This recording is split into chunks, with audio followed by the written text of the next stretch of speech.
YouTube, how's it going? The Goat House is back. Just a few days away from the NFL drafts, and today I'm going through each first round team and giving you the three best options at those picks, 1 through 3 for each team.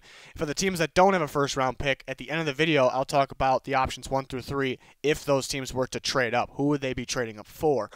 So this video, really enjoyed making this. This is a good idea here to kind of give you guys an idea of my thoughts, maybe how I'll grade these teams, because I'm giving you the best options in my opinion, but I'm also keeping it realistic. So if I like a player for a certain team a lot, but I just don't think they're going to take that player at all, I did not include that player. So it's realistic and then ranked best options 1 through 3. So we're going through the first round teams and the teams without the first round at the end. Plenty of content on the channel, plenty more to come, even though we're only a few days away. We're going to be live April 23rd, day 1 of the NFL draft, right here on YouTube. Probably start about 30 minutes before the draft starts. We'll have our predictions and the reactions are the best part. Really enjoyed making this last year. Can't wait to do it again. Subscribe to both of our channels. Go ahead and click the like button. That Twitter's a must follow. Any content that I maybe can't get to, I post it on Twitter. There's constant content on there, constant NFL draft talk, polls, answering any questions, viewing anybody's mock draft. So go follow that Twitter. There's a link down below. Let's start with the Bengals. Go in draft order. The Bengals options are the same player, 1, 2, and 3. Joe Burrow 1, Joe Burrow option 2, Joe Burrow option 3, Joe Burrow, no matter what. That should be the pick. It's going to the pick. Let's move on. The Redskins. This is the only team that I have pretty much 2 guys for 1 option. So after this, we're going to kind of just go on to being normal. 1, 2, 3 options, 1 player each. But yeah, and it's a unique spot. It's a can't-miss spot for the Redskins. I'm pretty even on Chase Young and Isaiah Simmons. And you can make the case that maybe they don't need Young because they have Kerrigan and Sweat. Well, I hate when people say that. You can't, if you don't need a guy, you still can't pass on if he's that top tier of talent, but you actually have another guy that's another top tier talent there, Isaiah Simmons, that just impacts the game in so many ways. I'm a huge fan. So if they pick Simmons, I'm going to say that's great. If they pick Young, I'm going to say great. It's a unique situation. There's not too many situations in the past that were like that for me, for my grading scale. So the Redskins are sitting in a can't miss spot. The bad news is, slight bad news, if they for some reason don't pick one of these 2, I'm going to have a big problem with the Redskins, so expect that. If they trade back, that could cause something different. Let's see what they get in return. Let's see who they end up getting by trading back. And we kind of heard that teams are really calling. So a unique spot here at number 2 with the Redskins. Can't wait to see what they do. At 3, and as you can see at the bottom, kind of a note, it's unlikely. But, yeah, we're starting here. The Redskins could trade back. Still unlikely. If they do, the Lions can be in prime position to get Young, and Young would be number 1. Even not tied with Isaiah Simmons. I just like Young for them the most. So he would be 1, but unlikely. So the more realistic options, and you could argue the most realistic option is Jeff Okudah, and I wouldn't really argue against you there. But out of the realistic options, this is how I would rank them. Isaiah Simmons is the elite player out of the group. The other 2 may be close, pretty darn close, but Isaiah Simmons is a can't-miss prospect, a player we've never seen in the NFL, really. That unique. And in Patricia's scheme, where they're trying to win now, Patricia's going to be fired if they can't win now. Simmons just makes the most sense. And they've been just for so long, Lions been missing just that run-stopping ability from the interior there, and they kind of need somebody next to their new nose tackle, Danny Shelton. But what they want is a guy that can stop the run but will get after the quarterback. That's exactly Derrick Brown. I mean, he's sitting there for you, so that's another really good option. And then Jeff Okudah be 3, I think, is the best corner in the class. You add Jeff Okudah, after losing Slay, it's almost like you didn't really lose Slay, but again, my problem with it is you basically stay about the same. Maybe not even them, because it takes, even the great corners, it takes some time for them to be a really big impact. So that's why I'm not really aboard the Okudah train at 3. If they trade back and get him, then my opinion definitely can change there. But those are my best options for the Lions at 3. We see 4, the Giants. Isaiah Simmons, Jedrick Wills. I mean, those are pretty close. Isaiah, it's hard to pass on a talent like Isaiah Simmons. But Willie fit the 3-4, and they desperately need a tackle, and Wills is a top 10 player in this draft for me, the top tackle in the class. And then BECTON I would understand as well, because the Giants, I keep mentioning it, they can be a sneaky good team this year. But let's be honest, they're not winning the Super Bowl, and they probably know that as well. BECTON is the ultimate upside left tackle. Left tackle, maybe one of the most important positions in football, and they need one for the future. Maybe not right now with Solder. So that's why BECTON would make sense, I suppose. But those are how I actually rank the options, so you kind of get an idea of my thoughts of the Giants depending on what they pick. Then we go 5. This is a tough one. because the Tua injury concerns, but I still got Tua at the top. If you need a quarterback this badly, Tua is a top-tier talent. I take the risk on that. So Tua would be option 1 for me. Isaiah Simmons, I talked about him being a top-tier talent. Only thing that can trump that is if if you desperately need a quarterback and that talent is really not that far off, and that's the case here. We see that. And then number 3, Jedrick Wills, again, who I think the best tackle in the class is, and they could choose to go tackle early on and start there, and that wouldn't be a bad idea. So those are my 3 options for the Dolphins at pick 5. We see pick 6 for the Chargers. I put Isaiah Simmons at the top, so we're basically flipping 1 and 2 here from the Dolphins to the Chargers. Isaiah Simmons, again, I think is elite talent, and the Chargers don't need a quarterback super bad. They're going to need one, but it's not, they can win, thinking Tyrod Taylor, keeping him as a starter, if that means Isaiah Simmons in that defense, I'm on board for that, because that defense can be really, really good. A fan of Bradley's defense, and there's some top-tier talent on that defense. You just need an outside linebacker, and here's one that can do everything possible. So I think that makes that defense elite. I would predict it to be elite, maybe the best in football. And we know it's an offensive league, but that type of defense can still get you somewhere. So Tua would be my second choice, and then Jedrick Wills, who you would have to be confident he can probably play left tackle, because that's where you're looking to build a little more important, but yeah, I'd be confident. I think he's the best tackle, and it's tough not putting Andrew. I would like Andrew Thomas for them too. I think he's a good fit, so I'd like to throw that out there though. Just stay away from Herbert in my mind, and I think these are realistic still. The Panthers, yeah, similar situation. Can Simmons fit the 3-4? But I think he's a good enough player where he can. It's pretty easy to put him in. There's teams saying, scouts saying that some teams have him at linebacker, safety. Some teams might not know what to do with him. If you don't know what to do with him, we got a problem. You shouldn't have your job. So Simmons, plug-and-play guy, dominant player. Derrick Brown, they're pretty close because they could use Brown's talents a little more, maybe you could argue, on the D-line. And then Javon Kinlaw, because the Panthers, maybe a team of the future. So Kinlaw has a ton of upside, so that would make sense as well. So those are the 3 options in my mind for the Panthers that are realistic and that I would like in order. Their 8th pick, the Cardinals. Wills, to me, is the best tackle in the class. It sounds like he could be here with maybe some trades that shakes things up, and then he would plug and play at right tackle. Would love that. I think Derrick Brown would be the second best option for them. Then Tristan Wirfs. I might not be quite as high on Wirfs as everyone else, but, it'd still be a good pick, and I'm in the ballpark still. So that would be the ranking the options for the Cardinals at pick 8. Obviously, trades are going to change all this. So if the example, just 1 out of a million, the Cardinals aren't picking at 8, they're picking at 14, 16, whatever it is. Obviously, the options change a bit. But so this is kind of just based on their current picks. The Jags, Isaiah Simmons has a chance he's going to be there. So we see Isaiah Simmons come up again. I think it's realistic. Even if you think he's probably not going to be there, this is still realistic. That's option 8. Derrick Brown and then CeeDee Lamb. I've been saying they could definitely use a receiver. They released Lee, which really wasn't a surprise to me. He can't stay healthy. So that kind of shows it even more. But, yeah, Simmons, Brown, then Lamb. I mean, another spot where it feels like you can't miss. There's random spots spaced out throughout this draft. It's like, these are needs on the top, at the same time of it being the top players. Some teams have these big needs and they have to reach for players, because the top players aren't that need. And the Jags, it feels like, we don't know what's going to happen. That's the beauty of the NFL draft, but it feels like they are sitting in a prime spot looking at this because these are needs and they're big-time players well worth the pick. So it seems like the Jags are sitting in a pretty spot. The Browns, all offensive linemen, I would rank them MEKHI, BECTON, Andrew Thomas, and Tristan Wirfs for that Browns offensive line based on their fit there. BECTON just being done. BECTON and Thomas are pretty close to me. Wirfs may end up playing guard for them. The Browns are in a tough spot because they obviously need offensive line and more offense. It's pretty obvious they're going to go offensive line, so that kind of puts them in a tough spot for teams knowing what they're going to do because other teams, based on trades, try to predict what other teams are going to do.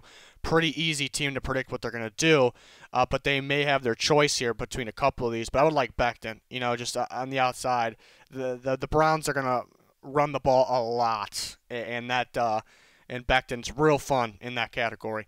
The Jets, so I put the receivers at the top. I just think they're more of an impact, these receivers. It is tough to pass an offense lineman when if you're in a driver's seat to do so, though, because I guess they're pretty rare. That's why teams you rarely see them traded, is because you just got one that's even decent and you hang on to him. Even if he's overpaid, you just hang on to him. So that's why it's tough putting a lineman down at 3, but I love these receivers so much. I think CeeDee Lamb makes the most sense. I think he's the best receiver in the class, and you got Jerry Jeudy not far behind.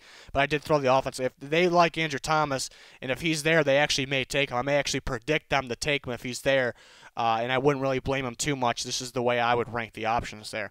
Then we see the Raiders at pick 12. Pretty similar, but I put all 3 receivers. And you see the other scenario where they pass on a receiver first and go with somebody else. But I would disagree with that because the receiver happens to be the best, in this scenario, the best player available. I'm a best player available type of guy, so it's rare that you see me put 3 of the same positions up there, but those all happen to be what realistically would be the best players available. So I'm perfectly good with going with the receiver there, and that's how I rank them. If you take, really the beauty is if you take Ruggs over Lamb, I'm not going to have too much of a problem at all. So that's the beauty of this receiver class. So that's what I would go with the 12th pick with the Raiders. 13th pick, we see some similar options here. I wouldn't have a problem if they took Jeudy, but I just see them liking Lamb and Ruggs a little more. I think they're looking for more of that true outside receiver. And then put KINLAW in there at number 2 spot, top 10 player on my board, and a good DeForest Buckner replacement. So this is what I would like for the 49ers for their options there, but CeeDee Lamb's got to be 1. Will he be there, though? So we're cutting it's realistic still, but still on the unlikely side maybe, but it was realistic enough for me to put in here. At the 14th pick, Buccaneers, people get mad at me when I mock a receiver of the Bucs, but they don't realize how good, a guy like Ruggs is and how much of a need it is. They need offensive line more, but Ruggs would just make that much more of an impact to their team. So I put Ruggs at the number 1 spot, and it's a perfect fit because they need an outside speedy receiver. That's exactly what Ruggs is. That's exactly what he is, exactly what they need. Becton, maybe a little unlikely. Same with both linemen. Maybe one will be there, but I'd say on the unlikely side. So the Buccaneers are sitting in a spot where they, maybe if Ruggs is there, they take him. Then maybe they can trade back. If one of those linemen are there, I would predict that for them to actually take him. But I just don't think they're going to be there. So do they reach for? Bucs fans get on me like they don't need a receiver. They need an offensive lineman. Okay. Look at my scenario though. I'm kind of referring to my latest several mock drafts. Are there offensive linemen there? There's Josh Jones is there. Do you reach for that? So I don't really know what you want me to do about that. I guess trade back's a possibility. The Broncos, I don't think the top 3 receivers will be there, so I don't find that realistic. They could trade up. Justin Jefferson would be option A, putting him in, and I think he's that good for the 4th receiver or 5th, wherever you have him ranked, to be off the board that early, and I do like him better than maybe a Denzel Mims, who I really like a lot. So I like Justin Jefferson as a fit better. I think that's the option 1 there. And then Diggs, who I'm a big fan of, I think he's cornerback too. So now we're not going to see C.J. Henderson in this video at all because he's going to be gone by this point probably. And the earlier points, I think it's too early for him, so I wouldn't put him as a top 3 option. Around these parts, I think it would be a good option, but I just don't think he's going to be there, so I don't find it realistic. So that's why we won't see him. Javon Diggs we'll see a lot because he has a pretty big range. He can go around here, or he can go at the end of the first round, and I like Javon Diggs for these teams a lot. So that'd be the second best option. Then Kenneth Murray's a sneaky option. I think he could be a Vic Fangio type inside linebacker. And apparently there's a lot of front offices, staffs that really like Kenneth Murray, so that's an option as well. So those top 3 options for the Broncos at the 15th pick. The Falcons at 16. KINLAW could be there because teams draft off need, and that would force KINLAW to drop down because not too many teams, not a lot of teams need that defense tackle, right priority-wise, which I would agree with that logic, but it's true, unfortunately. So the Falcons, I think that would be best option, but CHAISSON is right there with them. Pair him with Dante Fowler. And there goes Diggs again. There's rumors the Falcons could trade up. I think there's kind of smoke on who they would trade up for. They're saying corner. I don't think they're going to trade the house for a corner. The difference between those corners and Diggs down here for me, but I would hope teams see on tape. And we're starting to hear that teams are higher on Diggs in the media, and I've been preaching that. I've been pounding the table for that because what I see on tape, I'm hoping teams see as well. So there's not that much of a difference. So why would you trade the house for a corner up there? If they stay put, I would like these options. It's another spot where I feel like they're sitting in a pretty good spot. So I don't know about the Falcons trading up. I mean, chances are 2 of these guys will be there, maybe 3, and in their needs and their top players available. So we'll see what the Falcons do. We'll see what they actually do. I'm hoping some of these things are smoke. The Cowboys, similar players there. CHAISSON, if he's there, you take him. I do think they can have a guy like I've been talking about. Dorrance Armstrong could finally step up. Guys like that. So they could get away with what they get, but CHAISSON is a dominant player. Maybe a guy I'm a little higher on everyone else, but I think everyone else seems to be high on him. So if he is there, which he could be because teams draft off need, I think you take him. And they could use a corner. I like Diggs. I mean, that's a great Byron Jones replacement. We're going to see Diggs come up a lot here because I think it's realistic, and I'm a big fan of Diggs. Then Justin Jefferson, another receiver, is more of a need than people realize, and you got one worthy of the pick here. Justin Jefferson playing in the slot in that Cowboys offense will be pretty deadly, so I put him there.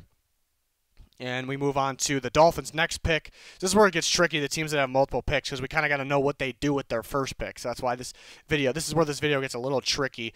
So 18th pick, the Dolphins. CHAISSON could still be there. This is kind of around the parts where I think this is probably the latest he goes. So after this, it kind of gets unrealistic in my mind. But if he's there, I think you got to take him. Get more of the true pass rusher opposite of Kyle Van Noy would be perfect. And I put Jordan Love in here because if they somehow you pass on Tua, which they could very well, and they just can't get him, you got to put a quarterback in here. And I would love Jordan Love around the 18th pick for them, and then Josh Jones, because if they do go that route of quarterback, then they're going to need a tackle pretty bad. So Josh Jones will be worthy of this pick around here. Maybe a tiny bit early for him, but it may be a must-need-to-do situation. The Raiders with the 19th pick. Diggs pops up again. I'm assuming they're going to take a receiver with that first pick just in case. I would love Denzel Mims. If they don't go that receiver out the first pick, then best case scenario for me would be a Denzel Mims here at this pick, and for them. And that's why he's at 3, though. So looking at corners is what we think they're going to focus on. Which corners are the best fits, best available, worth the pick. Diggs, Jalen Johnson. I think they like Jalen Johnson a lot, so I would look out for that being the pick. So in my mind, I think Diggs is a tough one. Again, because this whole offseason we got the feeling that he was going to be a late first-round pick, maybe even early second, but now we're starting to hear that teams are higher on him than not me, but the media. So he could go as early, we talked about it already. He can go early in the first, mid-first or late first. It's going to be interesting. But my point is, realistic for them to take Diggs here at 19, and I would like the pick very much. So that's kind of my point for this video, for all these teams. And then we see the Jags, similar situation what we've been seeing. I would like, I don't think they're going to go receiver with that first pick. I put CeeDee Lamb as an option here at 20, or back at 9, but here at 20. Since I think the receiver will still, Justin Jefferson can potentially be on the board still. Potentially, it sounds like it could go earlier. Looking at that Broncos pick.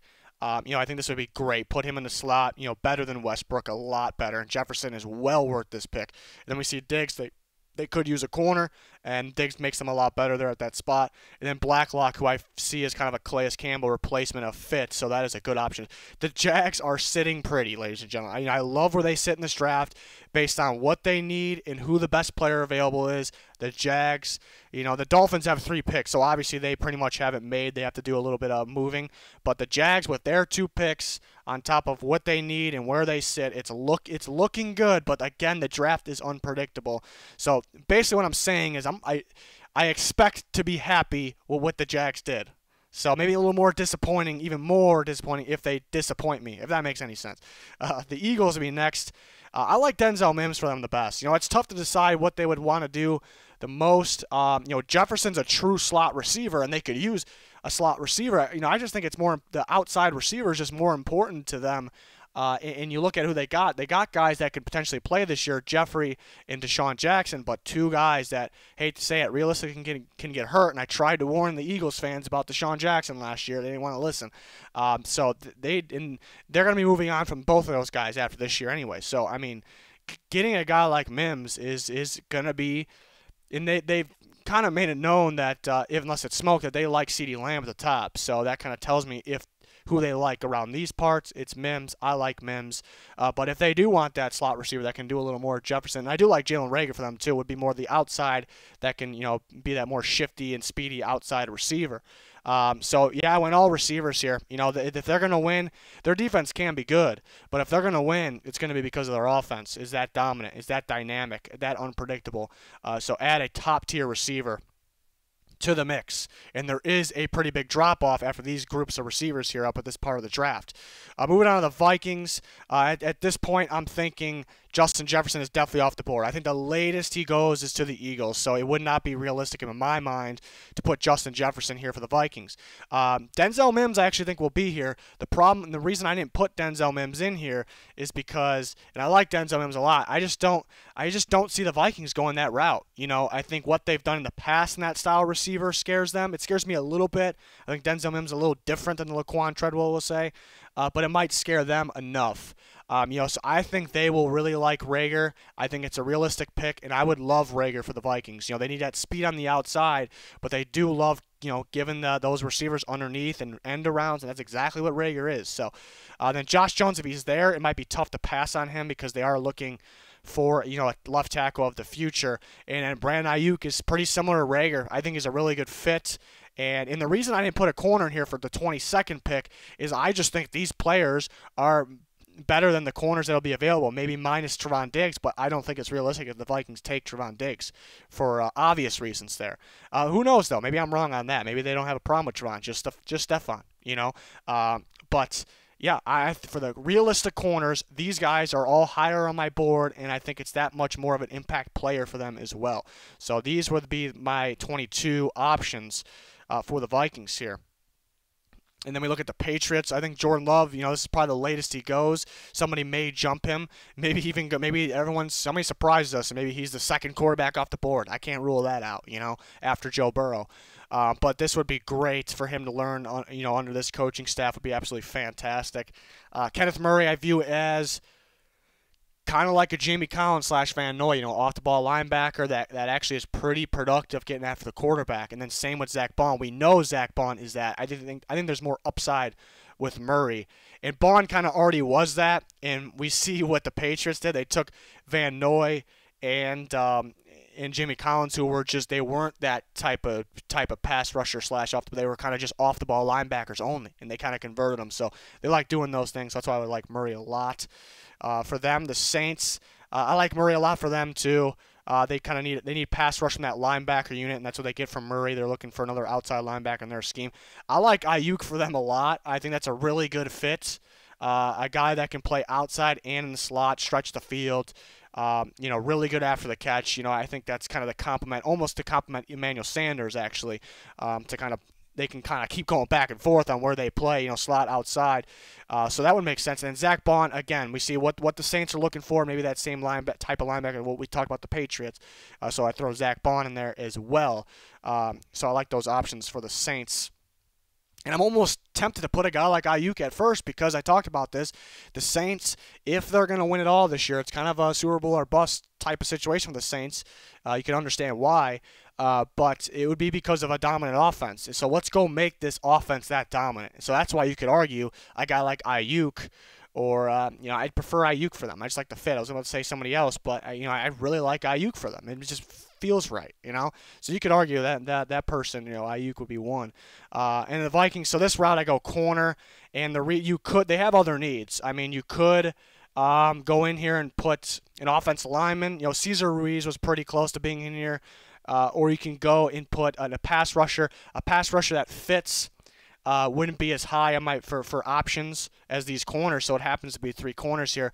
And they're all tight. You know, if that's the beauty about the corners on this part of the draft.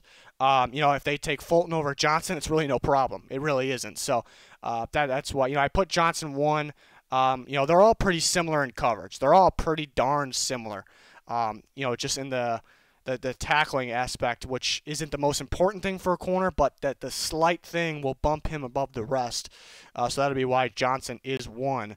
But then you got Gladney in there as well. So they very well could take a corner with the 22nd. You know, in my mind, this is kind of the route they should take, but so close in picks, 22, 25. So It's really not too much of a difference. We'll see what they end up with. So the Dolphins are back around here.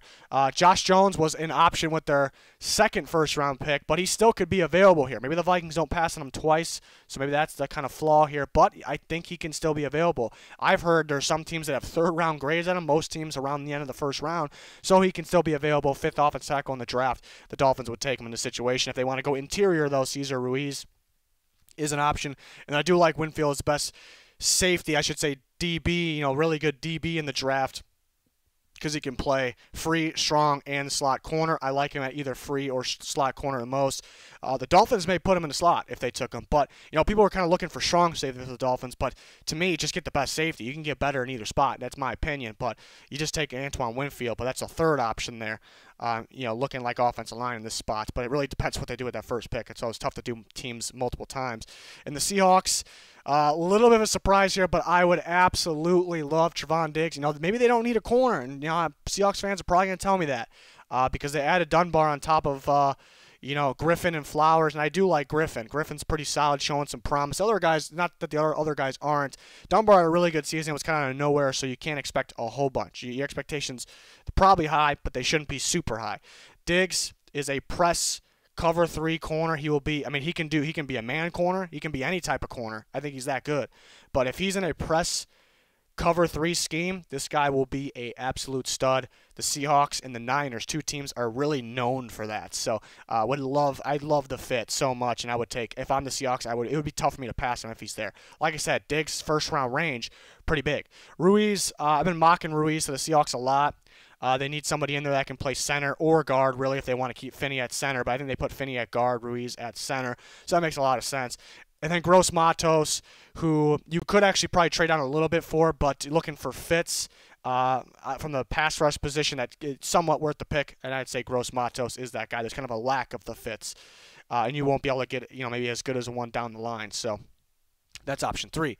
The Ravens, tough between some of these guys. Denzel Mims, I go 1, though. I think he can be here. This is probably the latest he goes.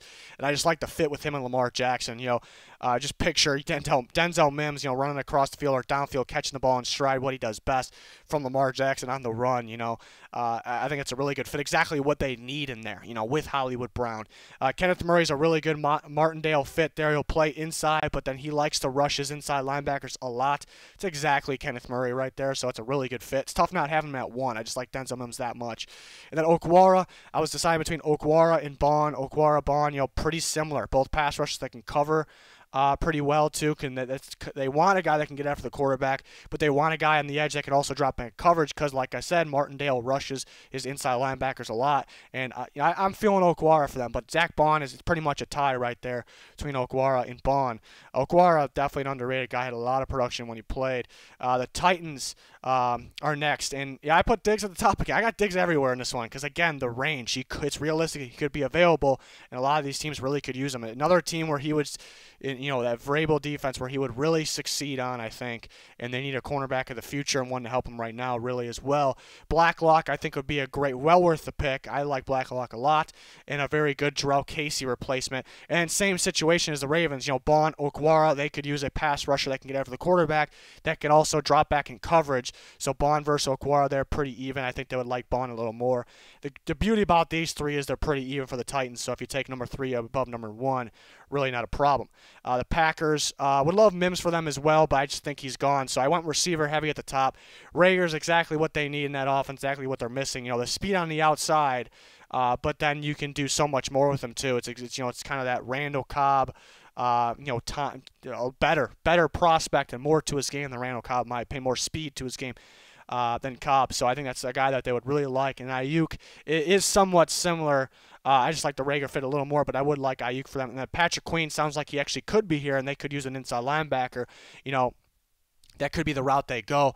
I have those receivers a little higher by board than Queen, and it just makes – they really got to where they were last year because of defense, surprisingly enough, and maybe on the offense, a guy like Aaron Jones really helped that offense. And there's other pieces that helped too. Rodgers had his crazy moments like always. Nothing surprising though, but it felt like the defense kind of got them to where they were. And if that offense can click, we got a scary team here, and I think adding REAGOR, a guy like REAGOR, just makes that happen.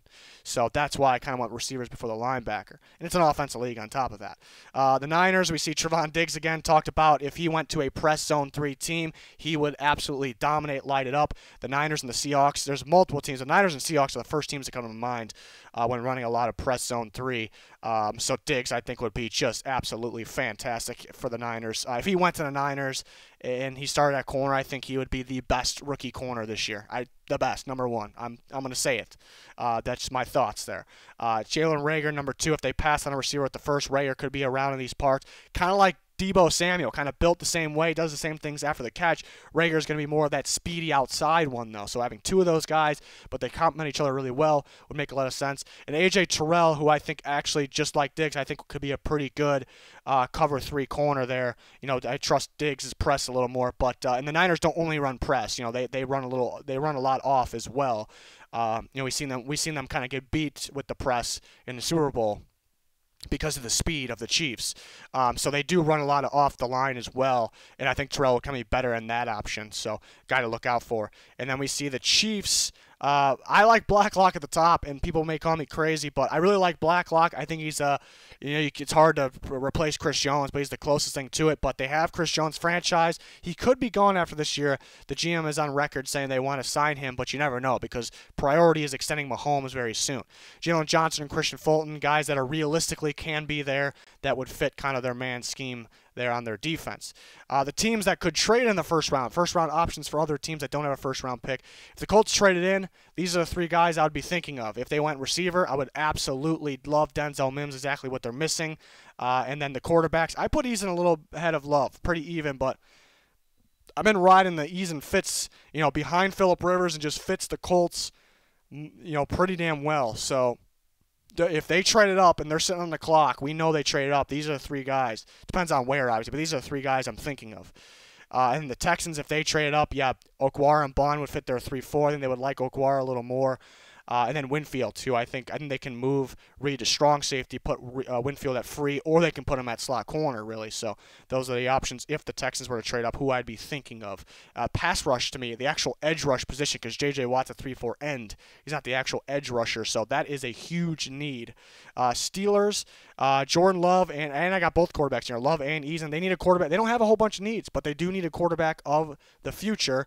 I think Love would be perfect, but they may like Eason as well. But I put Clyde Edwards-Helaire in there, my number 1 running back, and you know exactly what they need, a pass-catching back. It would make them that much better, complement Connor very well. He's a sneaky first-round pick as well there. So those who would lead the way for the Steelers. For the Bears have actually more needs than I once thought. They don't have a first-round pick, but they have 2 seconds. Christian Fulton would be a perfect corner opposite of Kyle Fuller. I think that would be the corner they would be in on if they traded up. This one is because they just shown a bunch of interest in Josh Jones, and Charles Leno had a struggling season last year. I still think, you know, he's starting worthy, but they desperately will need a tackle of the future, so that could be why. And then McKinney, I think, would pair really, you know, I like Winfield better. I just think McKinney pairs better with Eddie Jackson. I think it's a really good pair. I like McKinney at strong safety. Really good pairing there, so that could be an option there. And then to the Rams, Josh Jones again, I think actually could play guard for them right away. And then you can, because they need guards now and they need tackles of the future, so you kind of get 2 for 1 there. If they want to replace Dante Fowler, I think OKWARA really fits that. The perfect replacement for Dante Fowler in that scheme if they want to keep the scheme, which I believe they will. So OKWARA's a guy to watch out for them, and he possibly can drop in them in the second round. I think he's a first-round talent, but because he broke his fibula last year, he could drop a little. We'll see. And Patrick Queen could go late first. They can trade back in. He'd be the Corey Littleton replace. I think a really good, I would prefer Queen for them over a guy like Kenneth Murray, even though Kenneth Murray's going to be higher on my board. Just a better fit. And then last, the Bills, we see OKWARA again. I think that would be the pass rusher they'd be most interested in because for that side, they kind of want a guy that can come off the ball at times as well, drop back coverage. That's OKWARA. Gross Matos would be more of that just strictly 4-3 fit for the Bills, so they could be interested in him. Or a little bit of a wild card, they could go corner early. They did get Norman in there, but that's not long term. I think Fulton, opposite of Tre'Davious White, would be something for the future there. Really good corner group for the future there. So those are the guys that Bills would probably trade up for. Those are the guys they'd be interested in if they traded up. I don't expect these teams to trade up, obviously. Some of them could. Some of them definitely could. That's going to do it for this one, though. In the comments, let me know your 3 options for your favorite team that are also realistic. I want to keep it realistic here. But that's going to do it. Plenty of content on the way. We'll be live during the NFL draft. All kinds of grades, winners and losers throughout the draft and after the draft. Follow that Twitter. Must follow there. Link in the description. That's going to do it for this one, though. Thanks for watching. Goodbye.